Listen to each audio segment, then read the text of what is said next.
in there. And I just want to see how much you guys can endure. What have I done today? Well, today the wind has been super bad. Tomorrow it's looking promising for the morning. Steve just texted me and said we'll be out there at 8 o'clock. However, I'll probably be out there at 7. And I just been detailing this. I repainted the cowl today. It's still drying. And I did most of the squares on the bottom.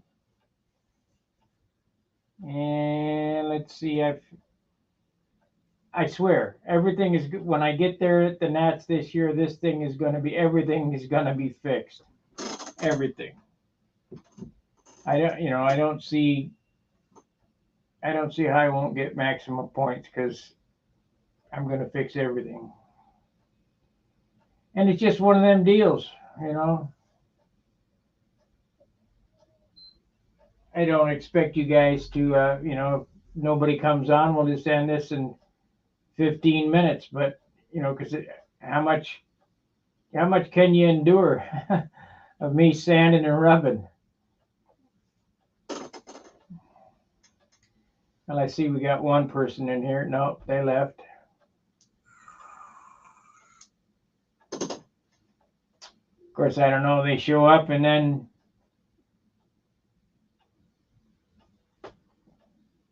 I get a like for some reason. I don't know what's going on. If you got any questions, you can ask me. You can ask me here. You can call me on the phone.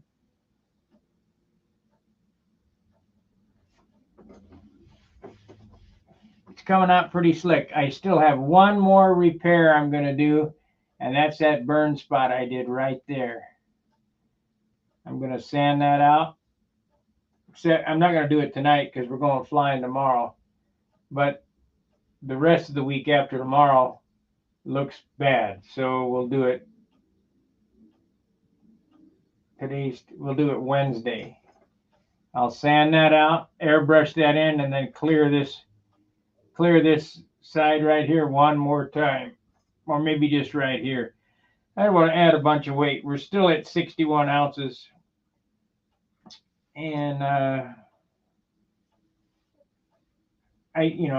could load it up. I could for sure make the front row if I broke out that gallon or quart of urethane I got, but I can't do it. I just can't do it. So it's all about the elbow grease.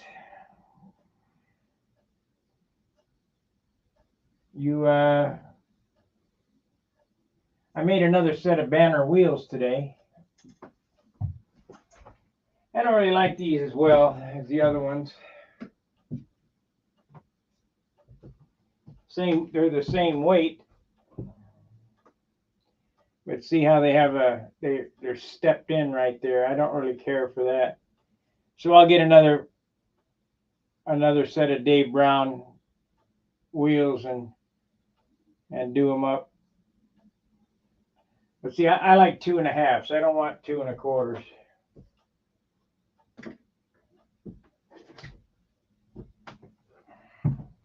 Or even 2s. I was gonna trade these out, but these are 2s. I think they're 2s, or 1 3/4 one. That'd be fine for a little airplane, but big airplanes need big tires because they had big props. This is 1 3/4. So I didn't bother doing that. I ran across my Megas 40.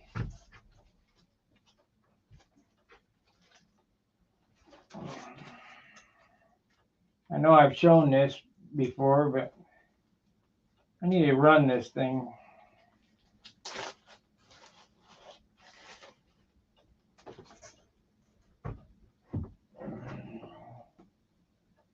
Aim looks amazing. Thank you. This 40 right here is called a Megas 40. It has a Series 21 cylinder liner and head and piston in a lightning bolt case. So it's a ringed 40. Now, had we known about oil when we were younger, these McCoys probably would have lasted a lot longer. Let me get a prop to put on this and see if it's got any compression.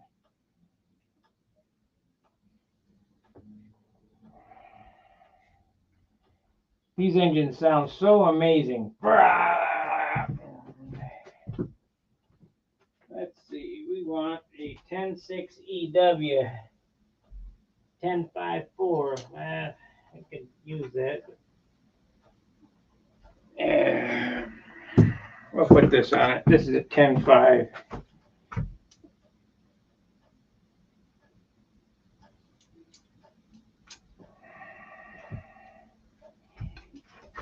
I got to run these things. Hey, Daryl. Yo, yo, yo.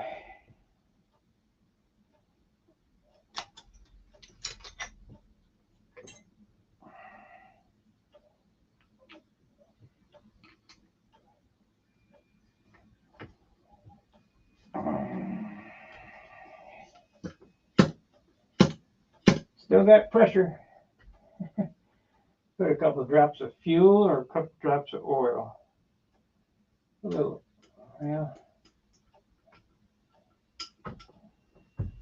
This bushing has been shimmed between the drive washer, and so the end thrust is less than a normal McCoy.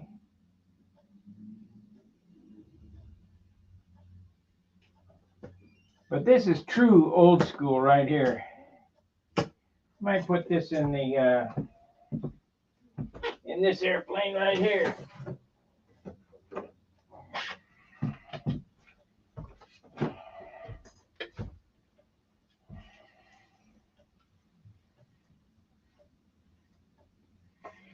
And have to open it up a little bit.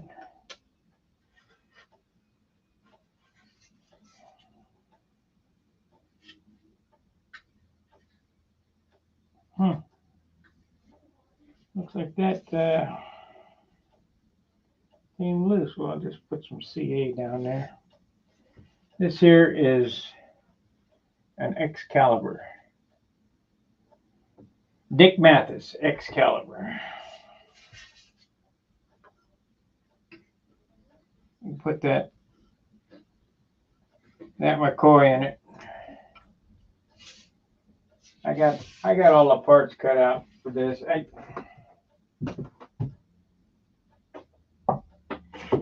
You know, because I'm doing this live stream stuff, I try to keep things other than this. You know, we're getting ready for the Nats. I'm only about 10 days away. 2 weeks. I got to get this done. I try to keep things interesting. And I got so many projects here. I got the Magnum. I got the Cobra. I got a Crossfire.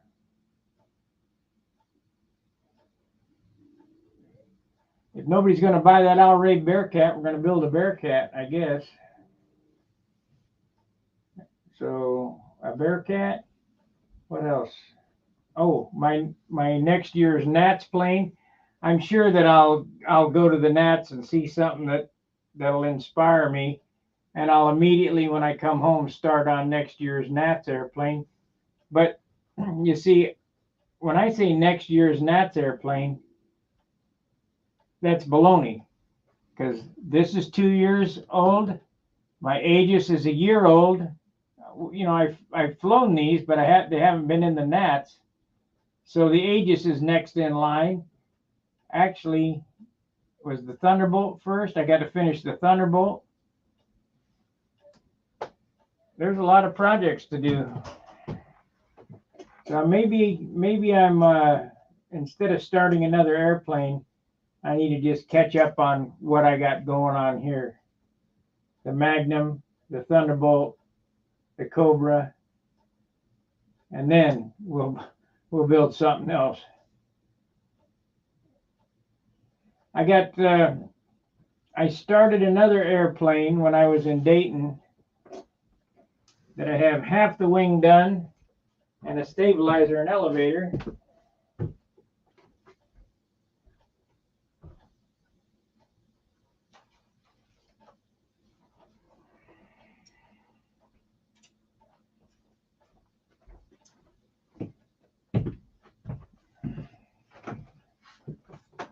So we got this.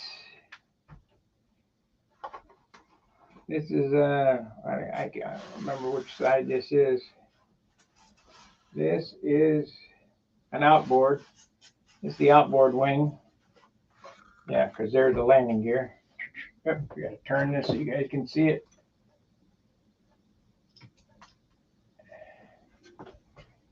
I got this.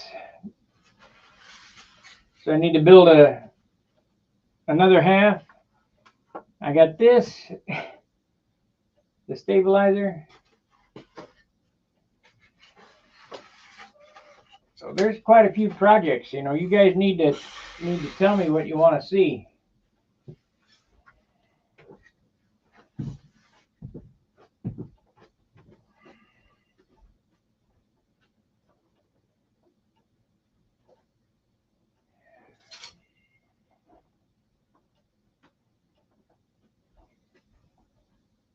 Let's piston here.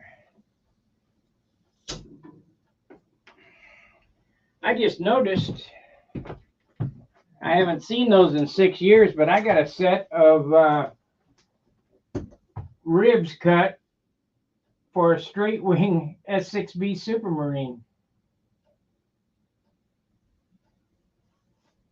All kind of shit here. So you guys need to give me some input. What do you want to see me make? You know, the P-47 finished and flying. Well, maybe after the Nats we'll get on that. Everybody was into the Magnum for a while there. Like I say, Steve's going to come over and I'm going to help him build a Crossfire. I'm not building it for him. He's going to build it here. And I'm going to show him what to do. But he's got to do it himself. You know, that's just the way it goes.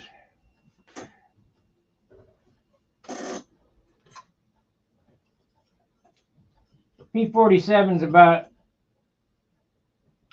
2 weeks out, 2 weeks away from finishing. I can do it in 2 weeks.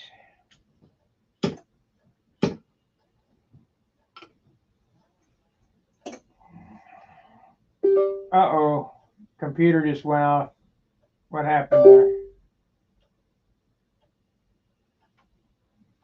Computer's doing some weird stuff. Am I still online?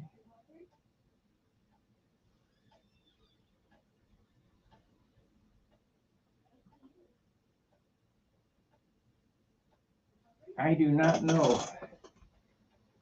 Am I still going? Give me a yes or no. Because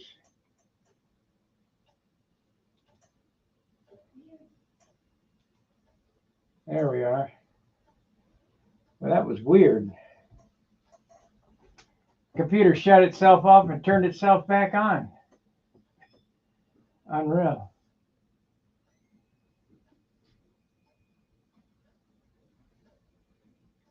Todd Simpson. Where are you from, Todd? Craig. All right, Craig. I know where he's from. He's from where the toilet swirls the other way. Oh no, I don't want to listen to you, Ron.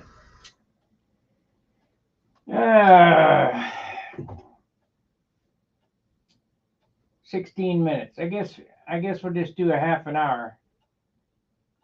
I just want to give you an update. Tonight is Charles's night. He'll be on in about an hour or so, thereabouts. Harry Sandoval.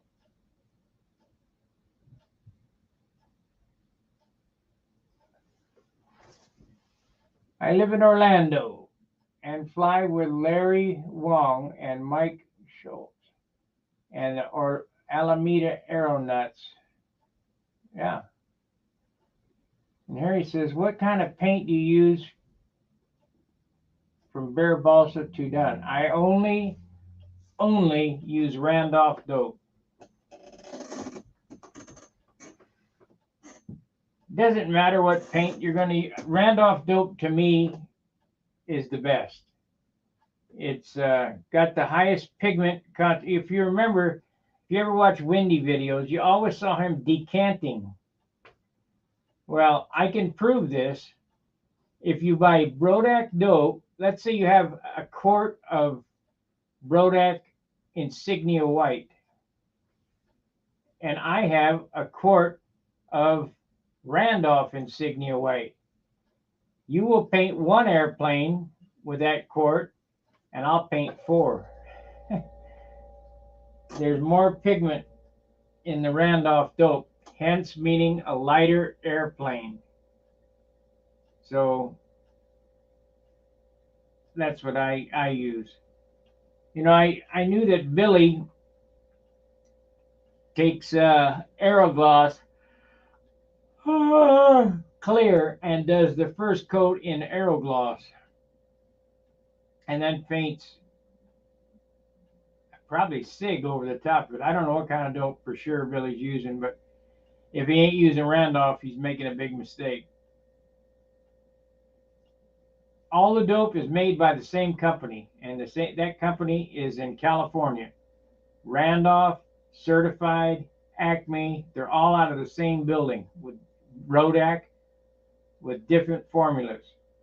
And the Randolph, the solids content is 4 times as much.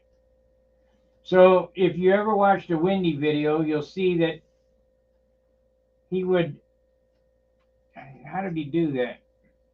Oh, that's what he did. He just left the can sitting on the shelf for a year, and the solids would settle to the bottom. And he'd open the can up and then decant the vehicle, the binder, off the top, and then add thinner. Why do that? I mean, just get Randolph dope.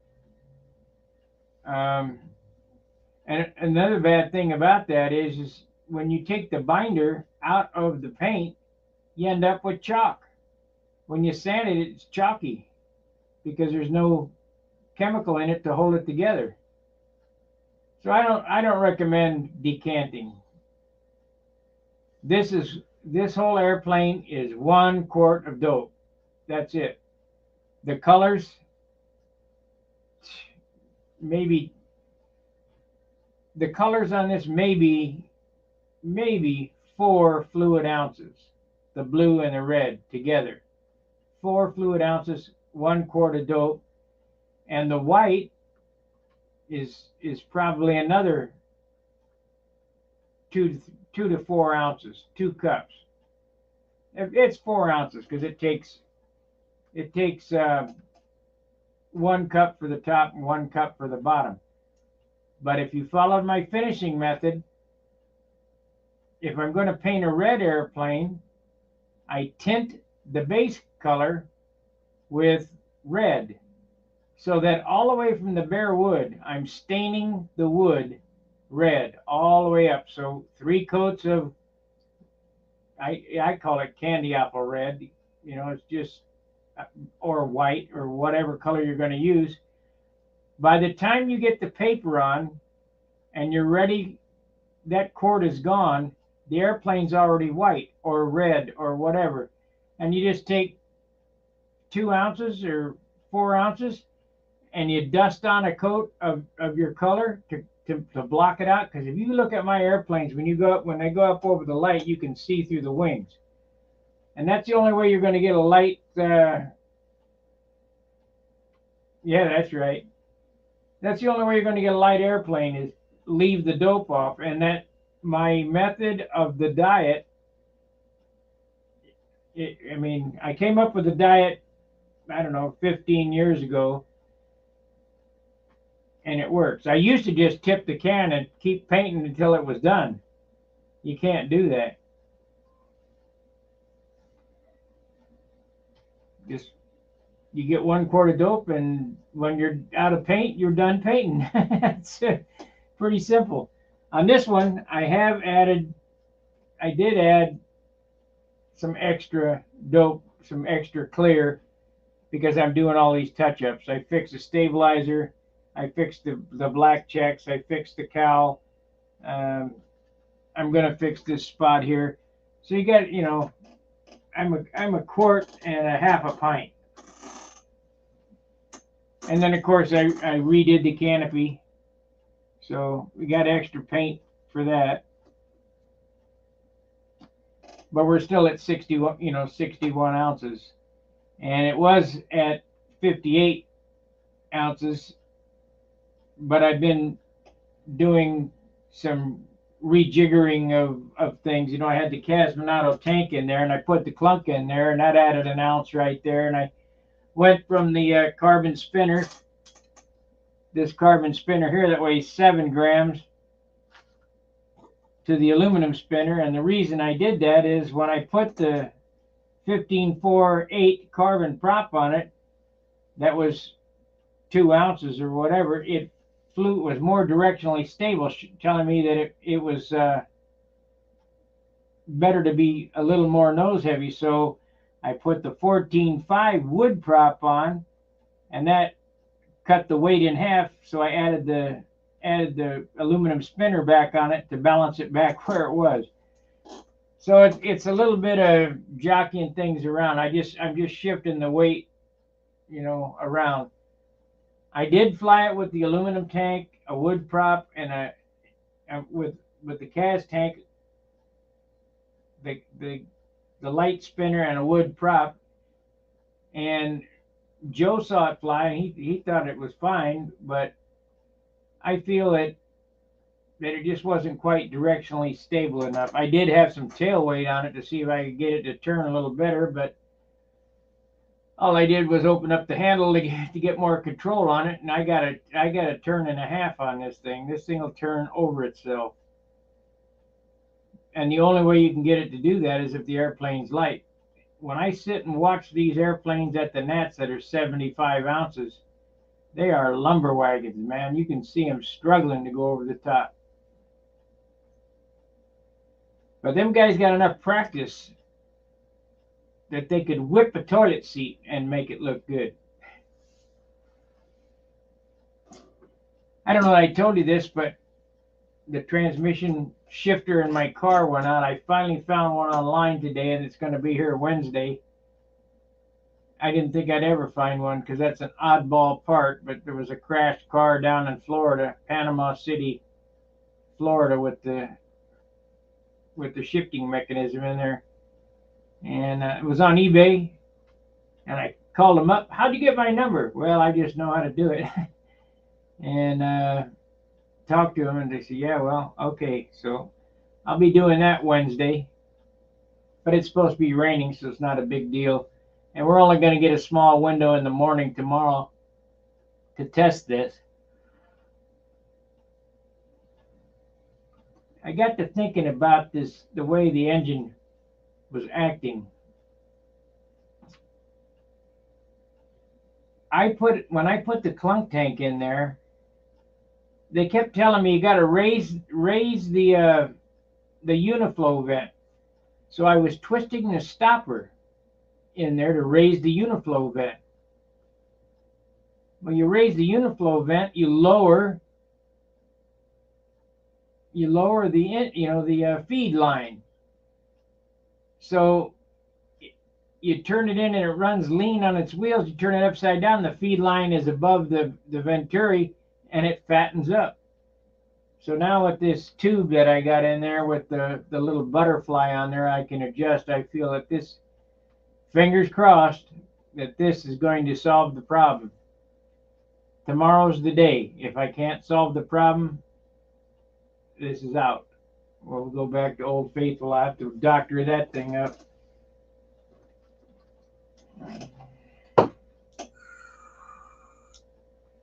But I've made top 20 with that, and I only had 12 flights on it when I made it, So that airplane flies great.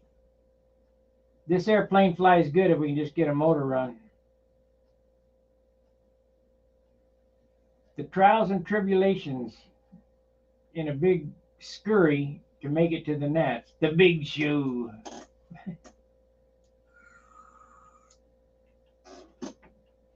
You know, I like making it to be able to fly on Friday,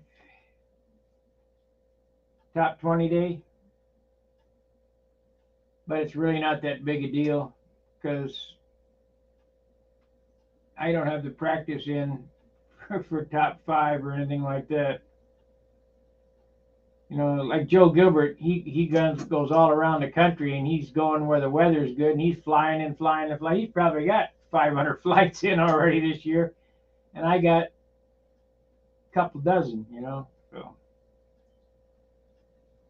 you just got to come to reality of what's going on living in the Midwest.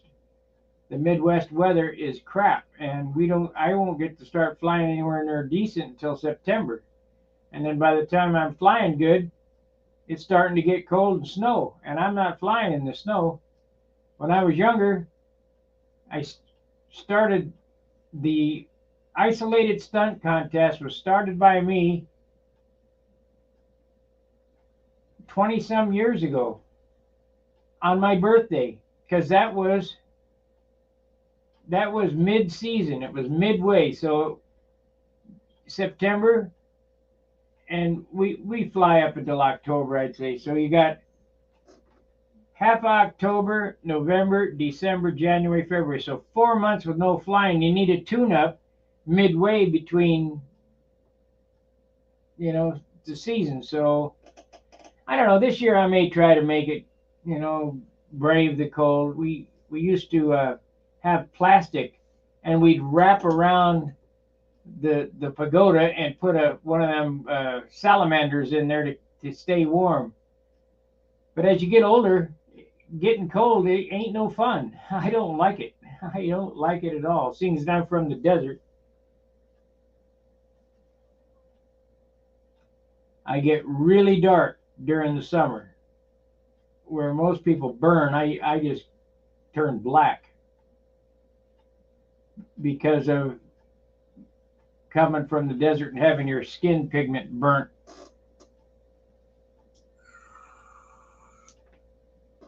$131 in the shade. When it gets 90 degrees here, everybody's melting. Of course, the humidity is a lot higher here too. But I got a few gallons of fuel left, and if I can burn some before the gnats, we'll go for it. I probably got 8 gallon left. 4 fresh and 4 old. And I think now that I've figured out what the problem is with this thing, I can run some of that old fuel, that old 10%.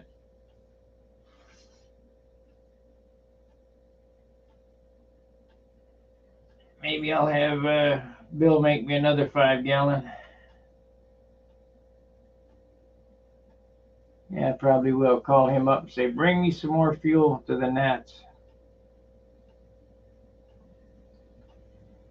When Paul's going to have that book, I sure wish I had the money to buy that book. I'd share it with you guys, but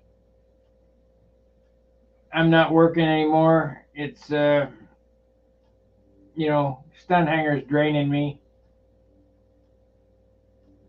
Another $160 for Zoom. It was $200 for my tripod. You know, it's just a never-ending deal. Over and over and over, something's going wrong. I got to put in the stun hanger.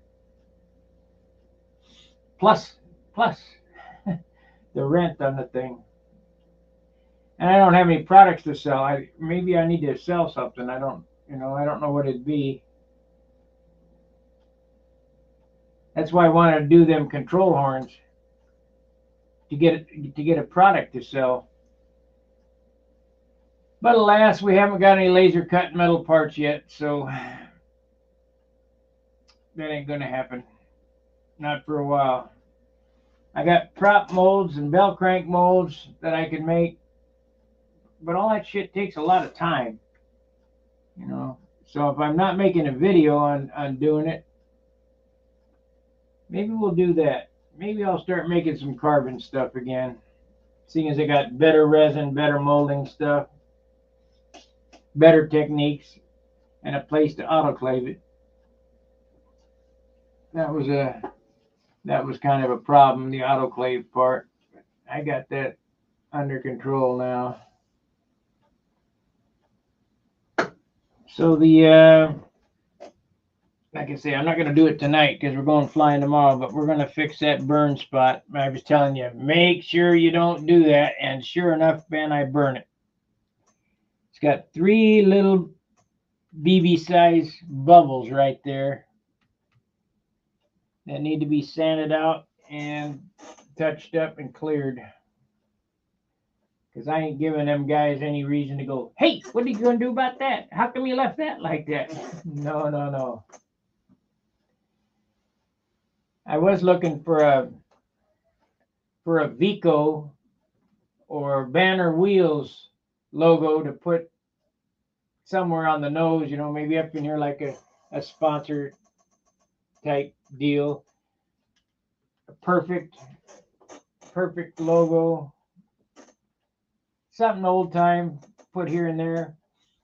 Art Shaw on this paint job had a Pennzoil bell, but I've got USA back there, so I can't do that.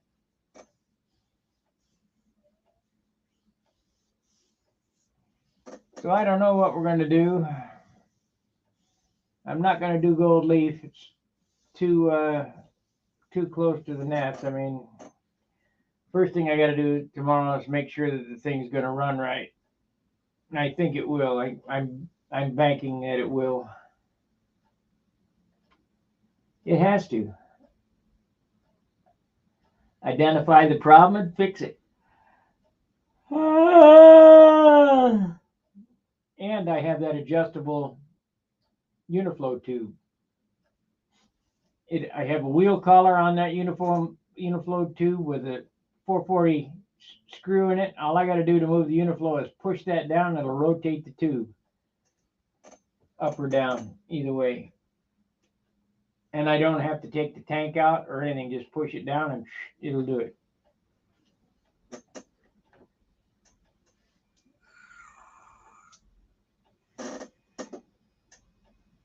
And I figured out how to start it on its wheels. And I got some extra props. I'm going to have to go out in the garage tonight after the stream here and drill this prop out on the drill press. I used to have a drill press up here, but I took it to the garage for Stud Hanger Woodworks, but ain't been out in the garage since I've been trying to get this ready to go to the Nats.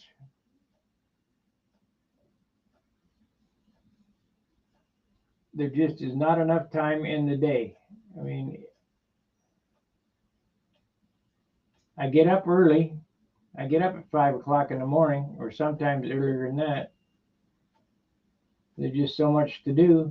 I need to make an airplane rack for that other room to get all these airplanes up off the floor. They're stacked up like cordwood. I'll do that after the Nats. And put all this stuff away that's since April 1st. I just threw it in there. I got everything all screwed up. It's just tough. I got a little sliver right here.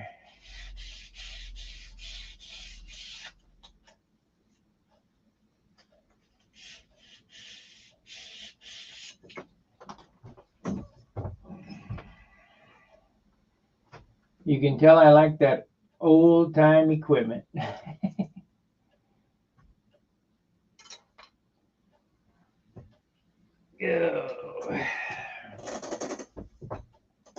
All this stuff is getting so hard to come by. I don't know who's got it, but somebody's got a garage full of this stuff somewhere.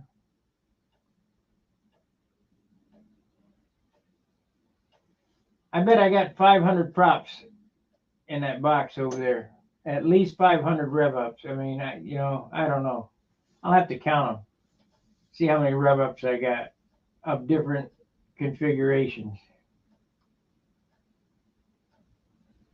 stuff that I won't use, 9/7, 8/8 and stuff like that.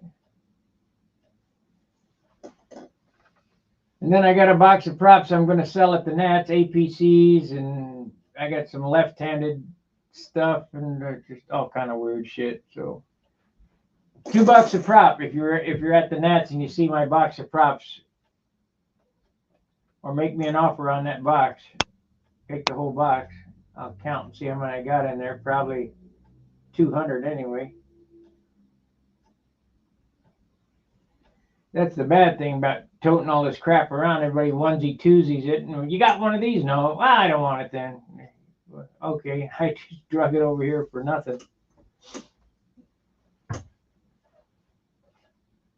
Oh, shoot. I got 2 wing jigs. I should sell one of them. I should sell them both. I don't use them. That's the Tom Morris wing jig. I do not use them. I got different method now. Well, you guys got anything you want me to cover? Otherwise, I don't know what to say. We're just sitting here trying to entertain you.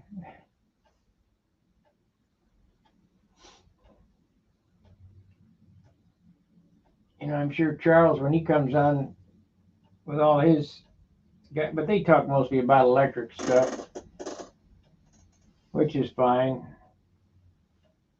Toy airplanes, electric toys. Every time they say electric, it reminds me of the Jetco airplane that I had when I was a kid. You had a flashlight handle. It was red and yellow. I think it was Jim Walker, Jetco. And you put 2 D-cell batteries in this flashlight. It had a steel wire cable that went out there. And you pushed a button and it would fly. And you just hold it up there and it go woo, woo, woo. That's what these electric airplanes remind me of. Matter of fact, next one I build, I think I'll paint like it. I think I'm going to build a Crossfire with Steve eventually. Not with Steve, but because I got the wing from Hunt. I'll paint it like a Jetco airplane. I'll see if I can find one to copy, and that'll piss some guys off or bring back some memories. One, I just love controversy.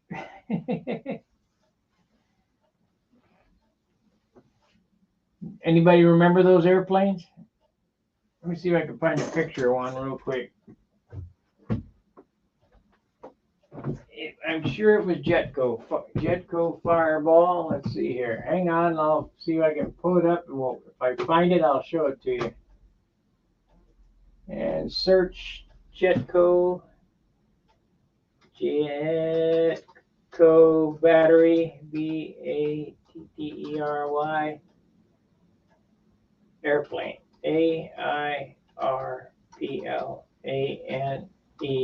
toy, TOY. Enter. Well, that ain't it. That's a Dolphin. Jim Walker. But Google doesn't work as good as it used to. You used to be able to find what you want. Now, Jetco control line free flight planes. Let's see here. There's a Mustang. No. A 6-piece Supermarine. No. Let's see. Let's try Jim Walker. Walker Firecat, Fireball. Jim Walker. Jim, WALKER. Aha. Well, there's the gliders we used to buy for a dime. Are you really?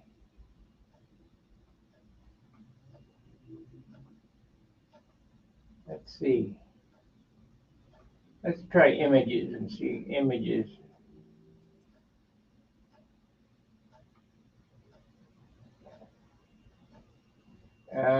Fire baby. Nope, that ain't it. Nope. Only got one page of images. See, Google's not working as good as it used to. Jim Walker battery airplane toy. Let's try that. It's from the 50s.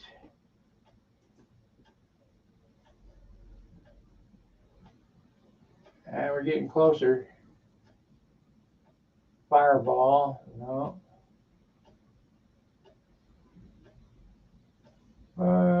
Nope. Oh, I found a Crossfire on Flying Line, so that's a Canadian one. That must be, I can't remember his name. Battery powered airplane toy. Fireball. Let's try that.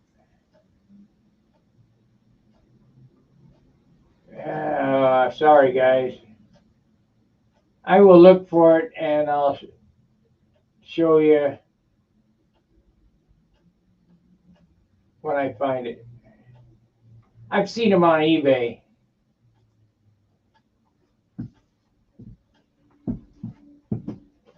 They're red and yellow, and they got an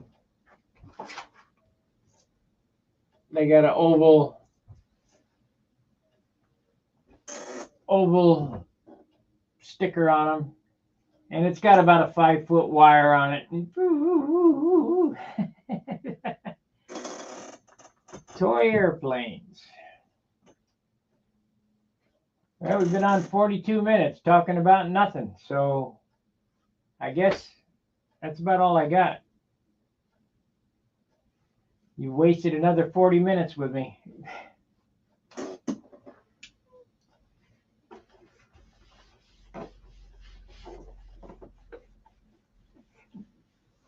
There's a spot I missed. Put some tape on it. I didn't do blue today. Well, I'll just make sure to get it. I'll just make sure to get it when I paint that. It's a little spot right there. Like I say, I ain't giving them no excuses.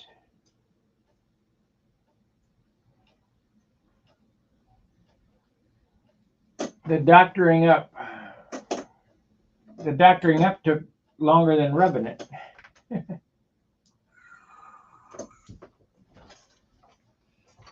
Cal turned out pretty good though.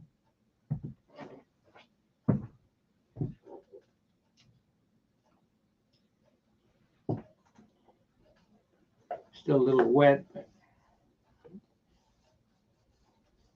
I'll sand that and hit it again with another coat of clear. Got some death paint I could put on it, I guess.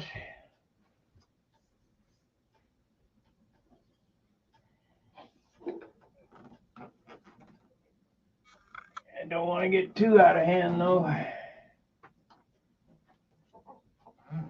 I don't know if you guys paid attention to the bottom, but the bottom has been completely doctored. All the hinges have been repainted, all the squares have been fixed, all the stabilizers have been fixed. Here's shit.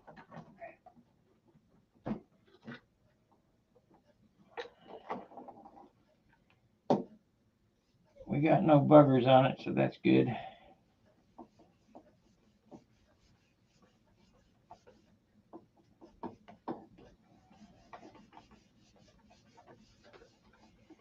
So canopy, I mean, it's done. It's basically ready to go. Just probably another day's worth of tinkering to make it absolutely perfect.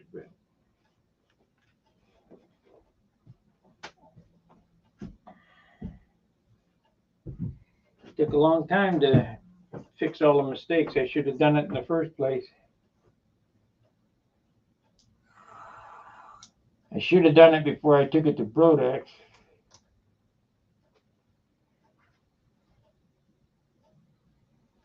But I'd have to say that the airplane that was the prettiest to me at Brodax was Don Jenkins. But he had some clear on that puppy, 75 ounces. Phew, man. And that was a crashed airplane that he put back together and did a fine job. You couldn't hardly tell it had been repaired. Of course, you can do that when you lay that clear on there. It hides a multiple.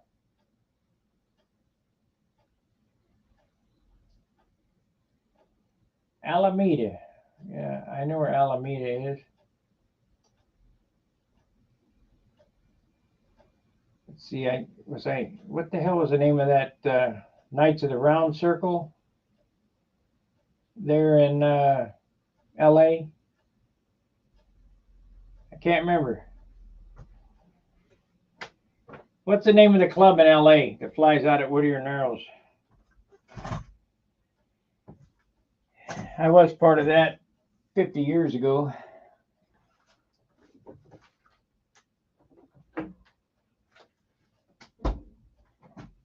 Then I was a Eugene prop spinner for a while. Eugene, Oregon, flew out at the airport.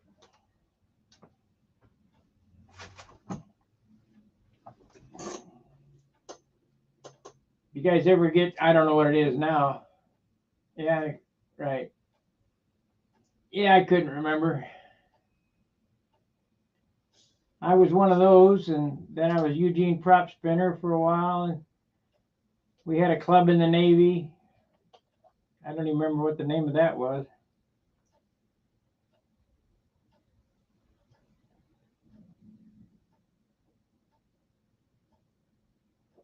I think it was Millington Barnstormers.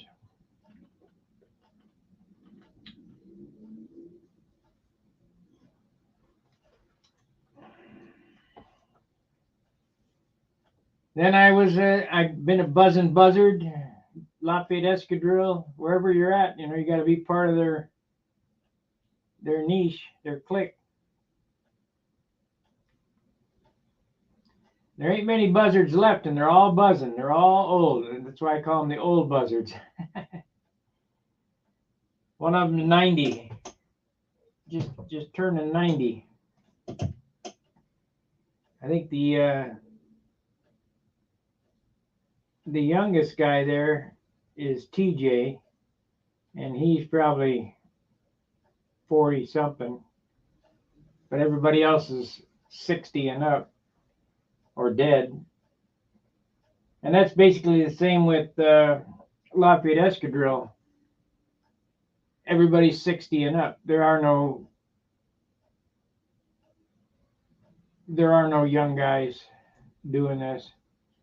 This takes way too much work to do. They want to sit on the phone and dial it up and to get it done, and it ain't going to happen.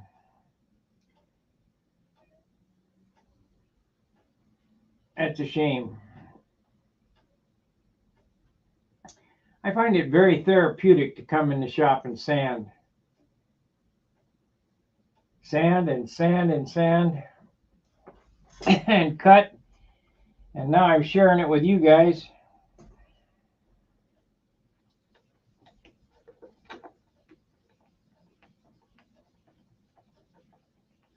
Yeah, by the time we get to the gnats, we have all the paint rubbed off of it. Right down to the, yeah, 57, kid in the club, you bet.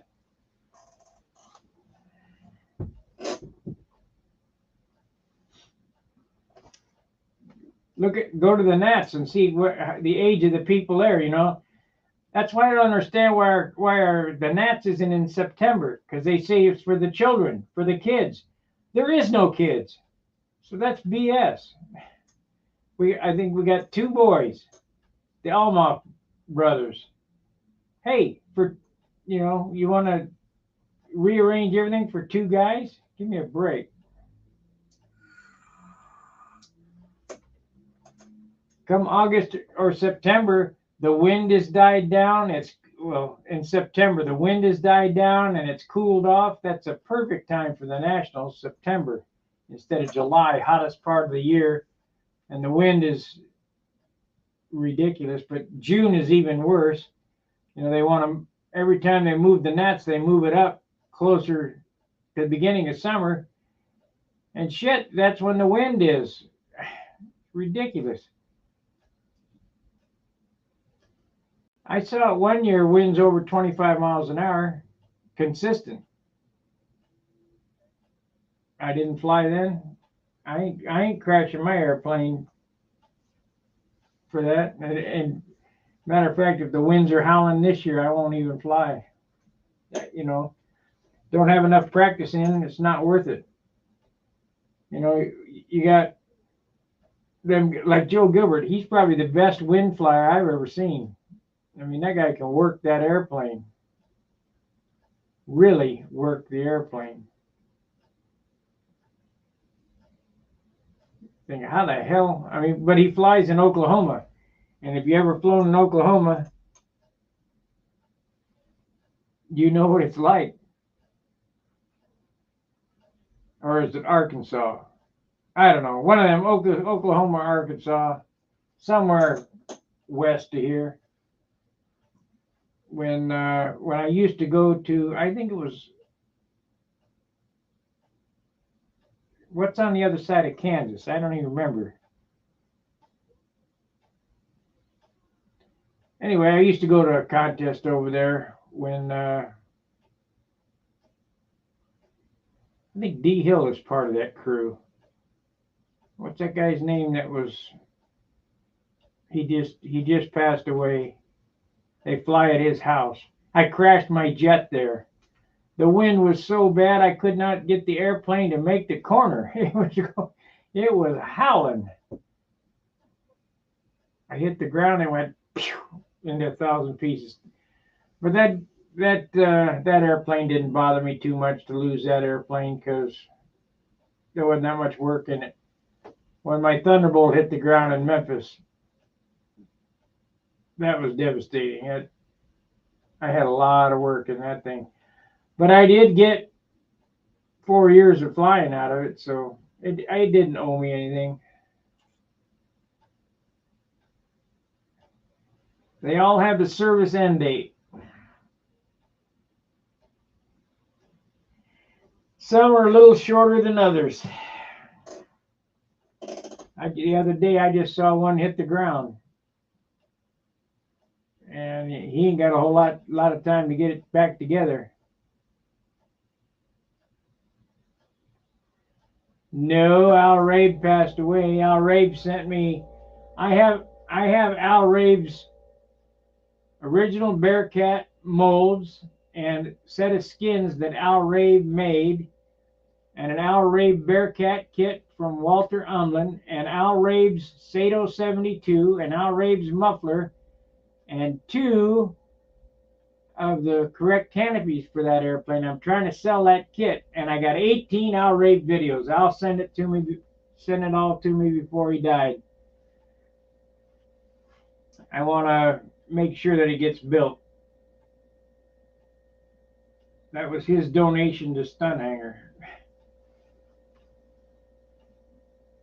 So if you're interested in Al Rabe kit, I got one with original Al Rabe components.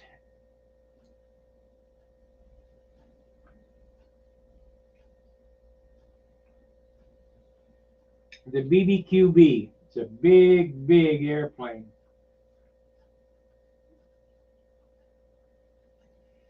They are super cool looking. They really are. I just watched one fly at Brodeck, but it was Bearcat number 2. Not the BBQB, the little smaller one. It had a Super Tiger 60 in it. And I gave the guy a 14.5 propeller to cut to 13 so that he could fly his airplane.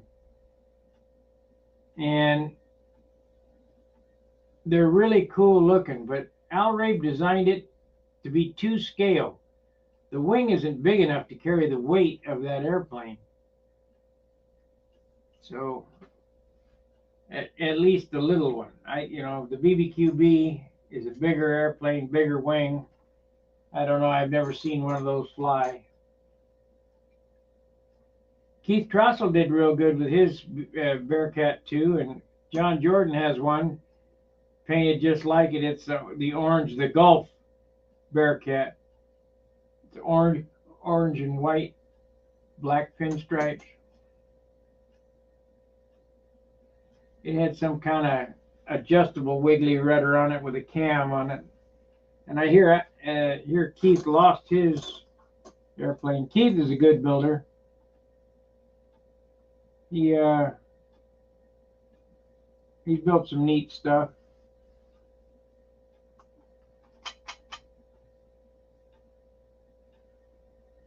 If you ever get a chance to see his airplane, his scale airplane that's in the AMA museum, that thing's something to see. It's nice. I think I can't remember if it's a Focke-Wulf or I don't remember what kind of airplane it is, but you could tell there's some time spent on that puppy. The stick moves when you do the elevators and all that. It's kind of cool.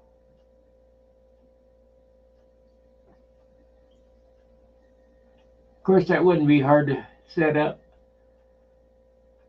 but it's just more weight. Anyway, I guess to get off of here and let Charles, he's going to take over here in about an hour. I got to eat dinner and hit the rack, and I'm going to be out there at 7 o'clock tomorrow and get a flight in or two on this puppy. So, we'll see you tomorrow. I'll give you a flight report. We made it an hour talking and not doing anything. I hope I covered something that you enjoyed. I'm usually doing something, but tonight I've been working on this all day, so really not a whole lot to do. Like I say, tomorrow night when I come in, maybe the video for tomorrow night will be this repair on this spot here. It won't take much, just tape it off and then acro green, then shoot some blue on it and then clear that and we're done.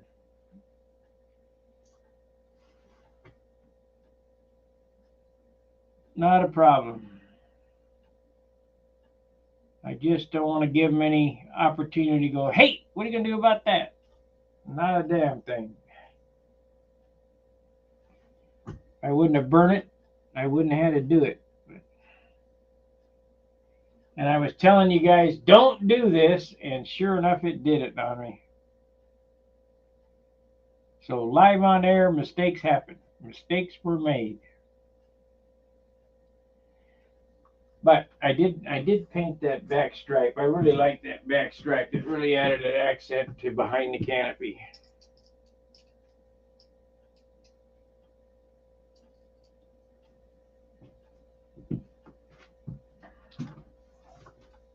This red back accent stripe wasn't there before. So, the canopy repair was super successful. You can't tell that I did it, so that's all that counts. It was a mother to get off of there, though. Man, that stuff's thick to cut with an X-Acto knife. Woo-wee. All right, we're done. We'll see you tomorrow. Fair winds, tight lines. See you.